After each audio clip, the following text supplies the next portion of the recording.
Assalamualaikum warahmatullahi wabarakatuh. Waalaikumsalam warahmatullahi wabarakatuh. Selamat pagi sahabat rindu. Kembali lagi bersama saya, Franky Gema Pratama, podcasternya Cubadak Rindu. Cubadak bincang kesehatan dengan ahli dan lintas sektor terintegrasi terpadu. Pagi ini kita sudah bersama Ibu Bidan, Ibu Mas Nasari, AMD Cap. Selamat pagi Ibu. Pagi. Sahabat rindu, Kak Sari ini sebagai pemegang program anak di Puskesmas Cubadak. Benar Kak? Iya. Berarti di klaster 2 Kak ya? Iya, di klaster 2. Nah, apa saja nih Kak bentuk kegiatan yang dilakukan di program anak tersebut Kak, atau di klaster 2 di Puskesmas Cubadak? Silakan Kak. Di sini kalau kita di klaster 2, kita dalam pelayanan ada yang dua macam. Yang pertama, kita dalam pelayanan ada yang di dalam gedung dan di luar gedung. Di dalam gedung kita melayani yaitu pelayanan kesehatan yang dilakukan dari pendaftaran, sedangkan di luar gedung kita melayani yaitu seperti kunjungan rumah dan kelas ibu balita. Oke, jadi ada dua pelayanan Kak ya? Iya. Ada di dalam gedung dan di luar gedung. Nah, bisa nih Kak jelaskan alur pelayanan tersebut ke sahabat-sahabat rindu kita Kak?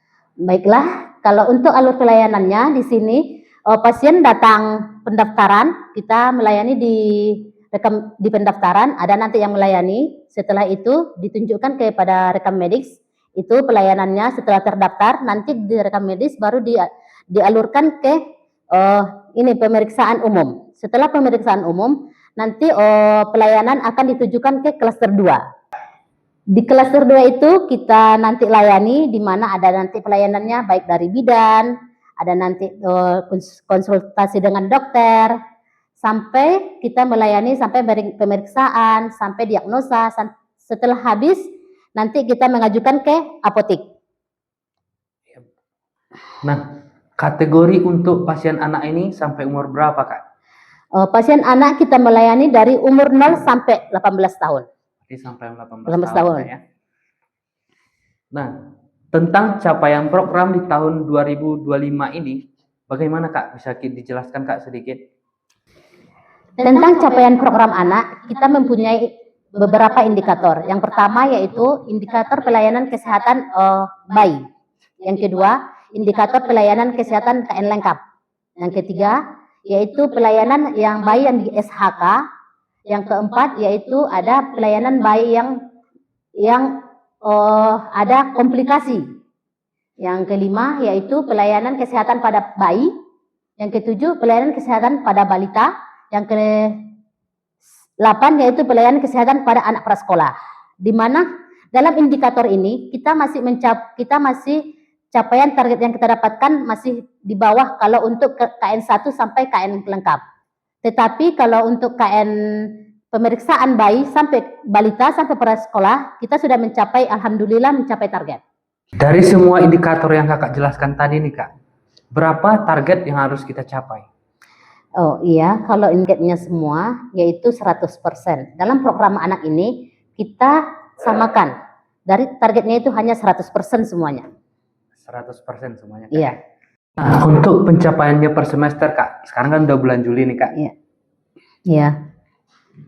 Kalau untuk capaiannya, kita harus lihat dulu indikator per indikator. Di mana di sini kalau untuk capaian KN lengkap kita masih rendah, yaitu hanya terdapat 39,7 dari 100%. 30,97 dari 39,7 dari 100%. Dari 100%. Kalau untuk KN lengkapnya, kita mendapatkan capaian sampai sekarang masih 39,2. Untuk pencapaian SHK, kita masih mendapatkan 39,7. Sedangkan kunjungan bayi, di mana kunjungan bayi ini kita udah mendapatkan hampir sasaran atau target kita udah setengah. Dari 100% kita mendapatkan 58,3. Sama kunjungan balita. Kalau balita 58,4. Untuk anak prasekolah yaitu 58,6. Jadi indikator yang semua ini yang tidak tercapai hanya kunjungan bayi sama kunjungan KN lengkap. Kunjungan bayi sama KN lengkap. Berarti yang lainnya sudah tercapai Kak? Insya Allah sudah tercapai. Nah, apa saja kendala dalam menjalankan program ini, Kak? Kendala yang kita dapatkan di sini kadang yaitu ibu-ibu atau masyarakat yang tidak mau membawakan anaknya ke fasilitas kesehatan, seperti masih malu, kadang pengetahuan ibu masih kurang. Kebanyakan di sini kita dapatkan yaitu ibu yang malas atau masih kurang partisipasi untuk membawa anaknya ke pelayanan kesehatan. Maksudnya bukan di puskesmas aja, ada yang di Polindes, yang paling dekat. Dalam kegiatan tadi, Kak, masih ada program yang belum tercapai nih, Kak. Iya. Apa upaya Kakak sebagai pemegang program untuk mencapai target tersebut, Kak? Di mana inovasi yang kita lakukan di Puskesmas Cubada ini dengan tipe kesan kepitu, yaitu tingkatkan pelayanan kesehatan anak dengan kunjungan dengan ketuk pintu. Nah, ketuk pintu. Ini berarti Kakak mendatangi ke rumah-rumah, Kak. Iya. Di sini kan kita mempunyai jadwal. Setiap yang mau turun ke lapangan ada jadwalnya, berarti mereka harus pergi ke rumah, setiap rumah. Ke setiap Ke rumah. setiap rumah. Harapan Kak Sari ini sebagai pemegang program anak ke depannya apa, Kak?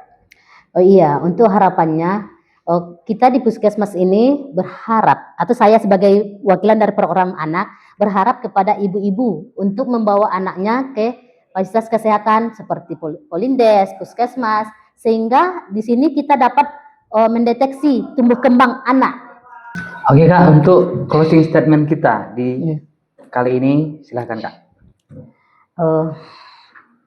Closing statement kita di Puskesmas Cubada yaitu mari kita dampingi di setiap tumbuh kembang anak, karena anak sebagai tanggung jawab kita bersama. Terima kasih, Kak.